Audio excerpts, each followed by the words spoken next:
பாசிட்டிவாக இரு, பாசிட்டிவாக பேசு, பாசிட்டிவே செய்யு அப்படின்னு சொல்லிக்கிட்டே இருப்பாங்க. பாசிட்டிவாக எப்படி எல்லா நேரமும் இருக்கிறது அப்படின்னு எனக்கு தோணும். அது எல்லாம் இந்த கதையை கேட்குறதுக்கு முன்னாடி வரைக்கும் தான். ஒரு கம்பெனியில் ராஜான்னு ஒருத்தன் வேலை பார்த்துட்டு இருந்தான். அவன் எப்போவுமே பயங்கர ஆக்டிவாக இருந்திருக்கான், சந்தோஷமாகவும் இருந்திருக்கான். அங்கே வேலை பார்க்குற எல்லாத்துக்குமே அவனை பார்த்து ஆச்சரியமாக இருக்கும். எப்படி இவன் மட்டும் ரொம்ப ஜாலியாக இருக்கான், சந்தோஷமாக நல்ல மூட்லேயே இருக்கான் அப்படின்னு தோணிக்கிட்டே இருக்கும். ஒரு நாள் அந்த கம்பெனிக்கு புதுசாக ரவின்னு ஒருத்தன் வேலைக்கு சேர்ந்துருக்கான். ராஜாவை கவனிச்சிருக்கான். ராஜா ரொம்ப சந்தோஷமாக ஆக்டிவாக இருக்கிறத பார்த்து அவன்கிட்ட, எப்படி நீ மட்டும் இவ்வளோ சந்தோஷமாக இருக்க, எல்லாத்தையும் பாசிட்டிவாக பார்க்குற அப்படின்னு கேட்டிருக்கான். அதுக்கு ராஜா சிரிச்சுக்கிட்டே சொல்லியிருக்கான், ஒவ்வொரு நாள் காலையிலையும் நான் எந்திரிக்கும் போது நான் எனக்குள்ளேயே கேட்டுப்பேன், இப்போ உனக்கு 2 சாய்ஸ் இருக்கு. நீ சந்தோஷமான விஷயத்தை யோசிச்சுட்டு இன்னைக்கு ஃபுல்லா சந்தோஷமா இருக்க போறியா, இல்ல சோகமான விஷயத்தை எதையாவது நினைச்சுக்கிட்டு நாள் ஃபுல்லா டல்லா இருக்க போறியா அப்படின்னு. நாள் ஃபுல்லா டல்லா எதுக்கு இருக்கணும், சந்தோஷமான விஷயத்தையே யோசிக்கலாம் அப்படின்னு அதையே சூஸ் பண்ணி நாள் முழுக்க சந்தோஷமாவே இருக்கேன் அப்படின்னு சொல்லியிருக்கான். இதை கேட்டுட்டு இருந்த ரவி, சரி ஓகே, உனக்கு ஏதாவது கெட்டது நடந்துச்சுன்னா நீ என்ன பண்ணுவ அப்படின்னு கேட்டிருக்கான். அதுக்கு ராஜா சொல்லியிருக்கான், அங்கேயும் எனக்கு 2 சாய்ஸ் இருக்கு. எனக்கு நடந்த கெட்டதையே நினச்சி நான் நொந்து போய் உட்காரணுமா, இல்லை எனக்கு நடந்த தப்பில் பாடம் ஏதாவது கற்றுக்கணுமா அப்படின்னு யோசிப்பேன். நொந்து போய் உட்காந்துட்டு இருந்தா நான் அப்படியே உட்காந்துட்டு இருக்க வேண்டியதுதான். அதனால நடந்த தப்பு ஏன் நடந்துச்சு அப்படின்னு யோசிச்சு அது திரும்ப நடக்காம பார்த்துக்கலாம் அப்படின்னு அதையே சூஸ் பண்ணுவேன் அப்படின்னு சொல்லியிருக்கான். இதை கேட்டுட்டு இருந்த ரவி, சரி ஓகே, ஆனால் யாராவது உன்னை பற்றி தப்பாக பேசினாங்கன்னா அப்போ நீ என்ன பண்ணுவ அப்படின்னு கேட்டிருக்கான். அதுக்கு ராஜா சொல்லியிருக்கான், அப்பவும் என்கிட்ட 2 சாய்ஸ் இருக்கே. அவங்க தப்பாக பேசினதை நினச்சி அப்செட் ஆகலாம், இல்லைன்னா அதுக்கு பின்னாடி ஏதாவது ஒரு பாசிட்டிவ் சைடு இருக்கா அப்படின்னு பார்ப்பேன். தப்பாக பேசுகிறவங்க பேசிகிட்டு தான் இருப்பாங்க, அவங்கள போய் நான் திருத்த முடியாது.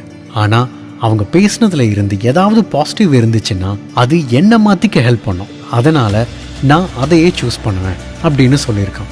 ராஜா தொடர்ந்து ரவி கிட்ட சொல்லியிருக்கான், நம்ம கிட்ட எப்போவுமே 2 சாய்ஸ் இருக்குது. அந்த 2 சாய்ஸில் நாம் எதை சூஸ் பண்ணுறோங்கிறதுல தான் நம்மளோட லைஃபே இருக்குது. ஒரு சாய்ஸ் நம்மளை எப்போவுமே வருத்தப்பட வச்சு சங்கடப்பட வச்சுக்கிட்டே இருக்கும். இன்னொரு சாய்ஸ் நம்மளை சந்தோஷமாக சிரிச்சுக்கிட்டு நல்ல மூட்லேயே வச்சுருக்கோம். என்ன கேட்டால் முதல் சாய்ஸ் எடுத்தால் நம்மளை வேலையே செய்ய விடாது, முடங்கி போட்டுடும். ஆனால் 2வது சாய்ஸ் எடுத்தேன்னா எப்போவுமே சந்தோஷமாகவே இருக்கலாம், உன்னை சுற்றி இருக்கிறவங்களே உன்னால் சந்தோஷமாக வச்சுக்க முடியும் அப்படின்னு ராஜா ரவி கிட்ட சொல்லியிருக்கான். இந்த இன்சிடென்ட்டுக்கு அப்புறம் ராஜா வேற ஒரு கம்பெனிக்கு வேலைக்கு போயிட்டான். ரவியும் வேற ஒரு கம்பெனிக்கு வேலைக்கு போயிட்டான். ரொம்ப வருஷம் கழிச்சு ராஜாவுக்கு ஆக்சிடென்ட் ஆயிருக்கிறதா ரவிக்கு நியூஸ் வந்திருக்கு. ராஜா எந்த ஹாஸ்பிட்டலில் இருக்கான் அப்படின்னு விசாரிச்சுட்டு ரவி போய் பார்த்துருக்கான். ராஜா பெட்டில் படுத்து இருக்கும்போது ரவி அவன்கிட்ட கேட்டிருக்கான், ரொம்ப பெரிய ஆக்சிடென்ட்னு கேள்விப்பட்டேன், 60 அடி உயரத்துலேருந்து விழுந்ததா சொன்னாங்க, ஆப்ரேஷன் பண்ணுறதுக்கே 18 மணி நேரம் ஆச்சுன்னு கேள்விப்பட்டேன், நீ உயிர் பொழைச்சதே அதிசயம் அப்படின்னு ஃப்ரெண்ட்ஸ் எல்லாம் பேசிக்கிறாங்க, அந்த நேரம் உனக்கு எப்படி இருந்துச்சு அப்படின்னு ரவி கேட்டிருக்கான். அதுக்கு ராஜா சிரிச்சுக்கிட்டே சொல்லியிருக்கான், பெரிய ஆக்சிடென்ட் தான். என்னை ஹாஸ்பிட்டலுக்கு கூட்டிகிட்டு வரும்போது டாக்டரோட ஃபேஸை பார்த்து நானே பயந்துட்டேன். ஆனால் அப்போவும் என்கிட்ட 2 சாய்ஸ் இருந்துச்சு, சாக போகிறோமா இல்லை வாழ போகிறோமான்னு. செத்தா என்ன நடக்கும்னு நமக்கு தெரியாது, அதனால் வாழ்ந்து பார்த்துக்கலான்னு முடிவு பண்ணி டாக்டர்கிட்ட சொன்னேன், டாக்டர் வாழலான்னு முடிவு பண்ணிட்டேன், அதனால் எனக்கு எதுவும் நடக்காது, நீங்கள் தைரியமாக ஆப்ரேஷனை பண்ணுங்க அப்படின்னு சொன்னதா ராஜா சொல்லியிருக்கான். இதுதாங்க லைஃப். என்றைக்குமே நம்மக்கிட்ட 2 சாய்ஸ் இருக்குது. நெகட்டிவை சூஸ் பண்ணி வருத்தப்பட்டு உட்கார்ந்து இருக்க போகிறோமா, இல்லை பாசிட்டிவாக இருந்து லைஃப்பை முன்னோக்கி எடுத்துகிட்டு போகிறோமா. நெகட்டிவாக இருந்தால் உட்காந்து அழுதுகிட்டே இருக்க வேண்டியதுதான், அதுக்கப்புறம் எதுவுமே நடக்காது. ஆனால் சிரிச்சுக்கிட்டு சந்தோஷமாக இருந்து பாருங்க, இந்த உலகமே உங்கள் பின்னாடி வரும்.